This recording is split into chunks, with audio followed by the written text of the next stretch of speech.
Hi, I'm Joe Ducharme. I'm here at the PA Regional Library for the OpenBook Project. Today I'm going to be talking about the cultural and economic genocide that happened to my community, the effects of it, and how it affected other communities as well. I'm 18 years old. My pronouns, I use all pronouns. I don't really care what pronoun you use to describe me. I'm me. I'm a two-spirit, Rocky Creek person. So where are you from? South Indian Lake. I never was able to learn the language, so I might butcher this, but Opipin Napiwin Cree Nation. It's about 8 hours north from here, so you go up to Thompson and then like 4 hours down the dirt road. During the winters, you have to take a ferry. Do you go there often? Not so much with COVID, but like before that, I would go there like whenever I could, like 3 times a year. That's where a lot of my family is and like my community. So tell me a little bit about it. Today, South Indian Lake is like a tiny, almost like village, but it's like so spread out. We live right by the lake. We have like a tiny school, very like village-esque, but everyone has a lot of heart, and we're all like very like tight. You know what I mean? Like a big community. we all help each other. Like how about your neighbor? So what is your favorite thing about your hometown? That's a hard question. My favorite thing about my hometown is like, I want to say like the potential or like the amount of like power we hold, like what I know we could be. What do you think's preventing it? Right now, well, there's like a lot of things preventing that. Manitoba Hydro, and the dams. So that's like the main problem that we face with from them. Tell us a little bit about that problem. For sure.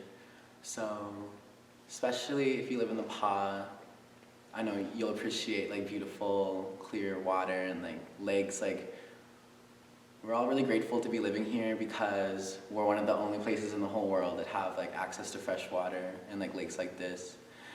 And yeah, so South Indian Lake used to be a lot like the PA, like crystal clear water, a tourist attraction. So South Indian Lake used to be the second highest whitefish producer in all of North America, like not just Manitoba, not just Canada, all of North America. People would come from all over the world and like the country just to fish here and like get some of like our fresh whitefish. You said used to be, is it still? No, not at all. So why is that?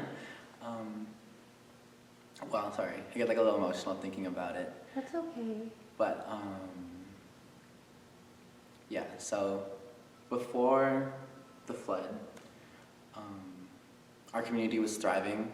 We had like so much money, like so much people. It was just like such a beautiful, healthy, glowing community. We lived off the land. We didn't work like jobs how we do today. So like everyone made their money from fishing and like trapping and like selling that stuff, and like they were doing really well. Like we were on the way to just being like kind of like how it is here, like casinos, like a really good reserve. After the flood, we lost all of that. So the water now, like, okay, we used to get about over 1 million pounds of fish, like over each season, and now they only get about maybe 20,000 pounds per season. We had so much money,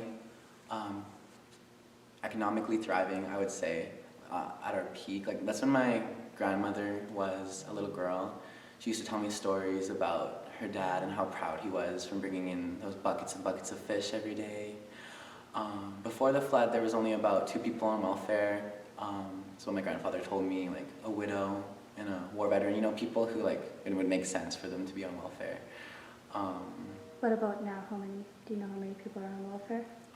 It's like approximately like over 80% of the community is now on welfare. Kind of, my grandmother told me about how she had to watch her dad fall apart from going in to from bringing in home with so much pride and fish every day to bringing home cases of whiskey instead, because that was the only thing that would turn off the pain for them. So yeah, a lot of our people turn to addiction and drugs and alcohol and consume them, and a lot of them are still lost in that. That's the reason I have sisters, foster sisters. They're my cousins and they are my sisters, but so many reasons. I'm the only person in my family who's had the privilege of being able to do stuff like this and talk for my people, because everyone else was just trying to survive.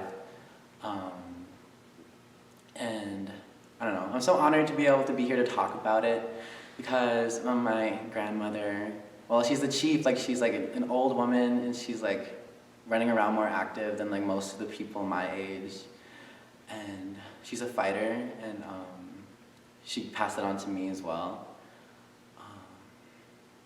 So you were saying when the flood happened, what caused the flood? Manitoba Hydro put up dams illegally, and yeah, completely destroyed the ecosystem. So the water, if you go there now, it's completely brown and disgusting and polluted. The water levels are still rising every year. We lose about 5 feet of land every year. Pretty much all of our family's special places and spots that we like to go outdoors are gone. Currently, with the new, I guess grant Manitoba Hydro got, our graveyard is going to be washing away within the next decade or so. How old is that graveyard? It's as old as the community, you know what I mean? It's just It's sacred. dated back. Yeah, it's a sacred site for us. And yeah, so our ancestors and grandparents are going to be washed away, and it feels like there's nothing we can really do about it except I guess right here talk about it and make sure people know. Okay, so you mentioned your granny and grandpa were making efforts in the community. Can you elaborate on that? Yeah, of course. My grandmother is the chief there, and yeah, they're constantly in those legal battles. She's already so busy with all of her daily things. Even when you call her, her home phone, the number's always busy, because she's always helping other people in the community, and then she takes more time out of that to go fight for this pro bono work, for Manitoba Hydro, to do these legal battles. They recently found out that their school was actually named after someone that worked for residential schools. So they recently took down their school sign, and they're going to be renaming their school. So it's constant efforts and learning. So is there a lot of traditional ceremonies there do you guys hold a lot of powwows and things like that? Sadly, no. No. For me, that's kind of what I'm on a mission for, is to go get that, learn that, and bring that back. Because that's the one thing, the genocide, they tried to tear us down on all sides of self, but the side of self we were most powerful in was the spiritual side of self, and that's the one that they really crushed in all Indigenous communities.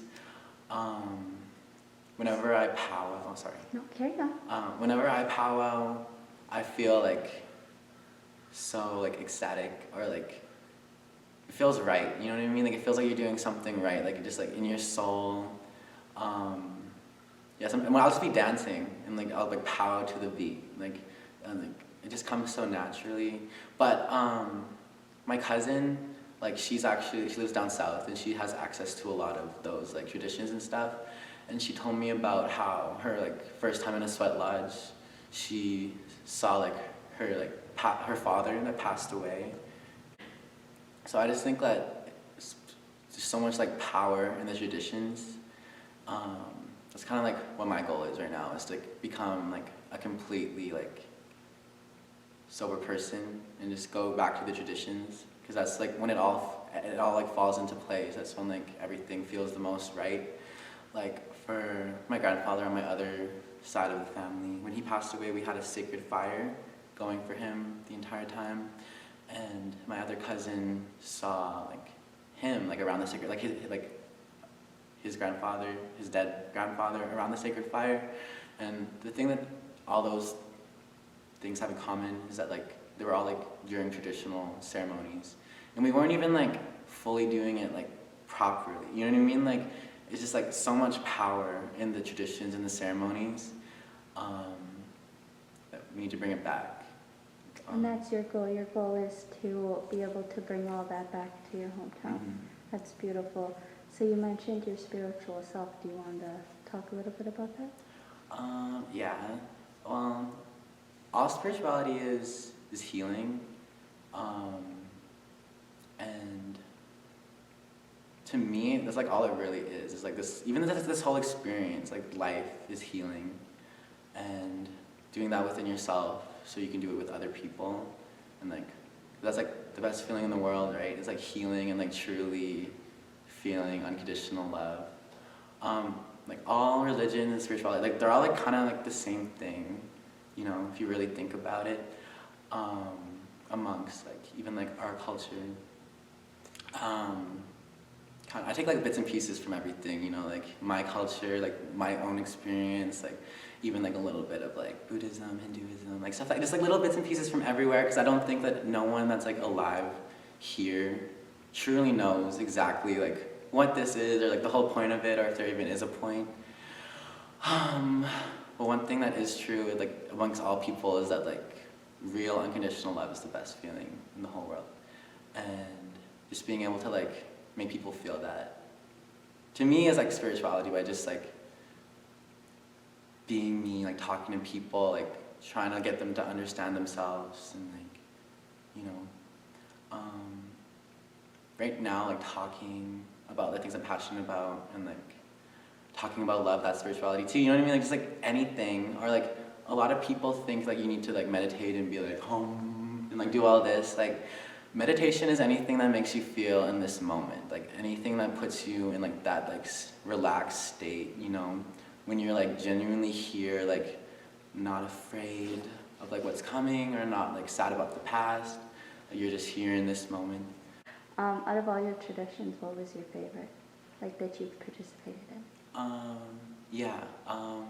Well, I love fishing. I've never been like a really like blood and guts type of guy, but like one thing we'd never let go of, no matter how hard they tried, was like our hunting and fishing. So like we're all about that still, like pros at that. I don't know, just the whole like live animal thing isn't for me. Yeah. Kind of gives you the green, Yeah. hey? But I have like huge respect for the people that like can do that and like do that. And carry on that tradition, Yeah. because that is something It is that's also dying, yeah. and tricky to do. Mhm. Hey, like it definitely takes a skill set. Totally, yeah. So, is there anything that you would just want to tell the community, to just generally this community, about your hometown, or about the fight that you guys are having? Like, what is your main message that you want to put out there today? I just want everyone to be aware of what's happening and what has happened. I want everyone to know that like this is all still pretty fresh. This is all still going on. This is like the reality of my people and my community that we face every day. And like the intergenerational trauma is what I'm talking about. Like I've had my struggles with addictions too, because like that, it's a chain. It's all about that. Like I want everyone to be grateful for like all the things that they have, because there is a cost to all of that, whether it be like someone's livelihood or home or an ecosystem. I want everyone, especially if like all my Indigenous people, to get back to their traditions. Like I know it's hard, but like quit those addictions, put that phone down, and like get back to the traditions, because that's where the healing is. That's where you're gonna find yourself and find who you really are. Like, you're gonna see, like, going back to the ways, how good it's gonna make you feel inside. We're all in this together. Like, we're all interconnected. We're all one. Like, we need to all start seeing the interconnectedness of all things. That's like what was the main thing in my culture, was that like we saw ourselves as the earth. We saw ourselves as each other. Like, I see myself as you and as you. Like, we're technically like all just doing the best we can with what we know. And like once you understand that too, like you like have no hate in your heart, because like everyone's just like doing their childhood, or like their programming, kind of. Like, if I lived your childhood in your life, I'd be making your decisions, doing this right now. But like I had my childhood, my life, and like I got up to this point, you know. Keep going, never give up. There's just like so many things to be grateful for, and so much more out there than like the drinking, the smoking, like just like. So a quick question, you were talking about the hydro dams and the flood. Have you seen any effort into trying to fix possibly what was done? Yeah. Well, my own grandparents and like their like team there, kind of. It's like not just my family, but like it's kind of like a community effort. Like, I know my grandmother Shirley Ducharme and then my grandfather Steve Ducharme are in constant like legal battles, like constantly trying to do everything they can to make this end. You know, that's all we really can do. Like beg and plead, but like right now, the best we can is just like spread this info, make sure everyone knows. Because I feel like a lot of people don't even know about it. Like, we all get powered by this one place, and like we don't truly understand like what had to happen, you know. And the damage Yeah, that has happened. and the continuing damage every day. Like, we still are losing land, and like it's And not getting fish. better. And fish, yeah. Of course, there's like a million things for like anyone to be grateful every day, but especially if you live in this province, I think it's really important for everyone to be educated on this issue, because everyone here gets powered by Manitoba Hydro. Like, this is where we get our power from.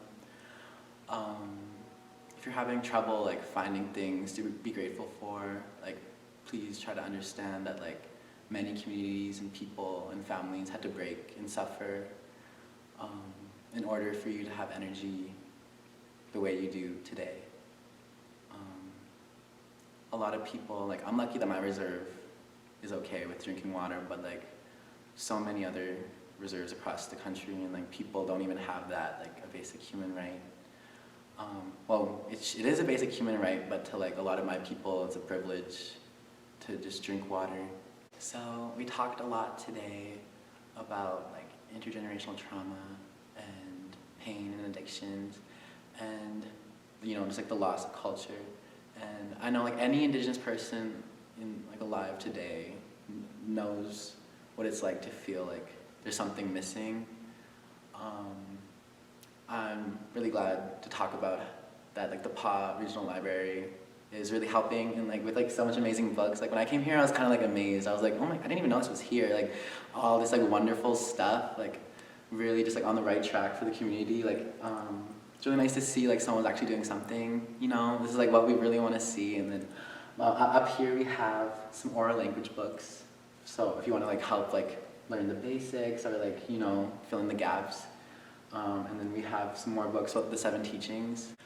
I want everyone who like is watching or was listening to know that I know what it's like to be so consumed by darkness and pain that like wasn't even yours to begin with, or you know, just like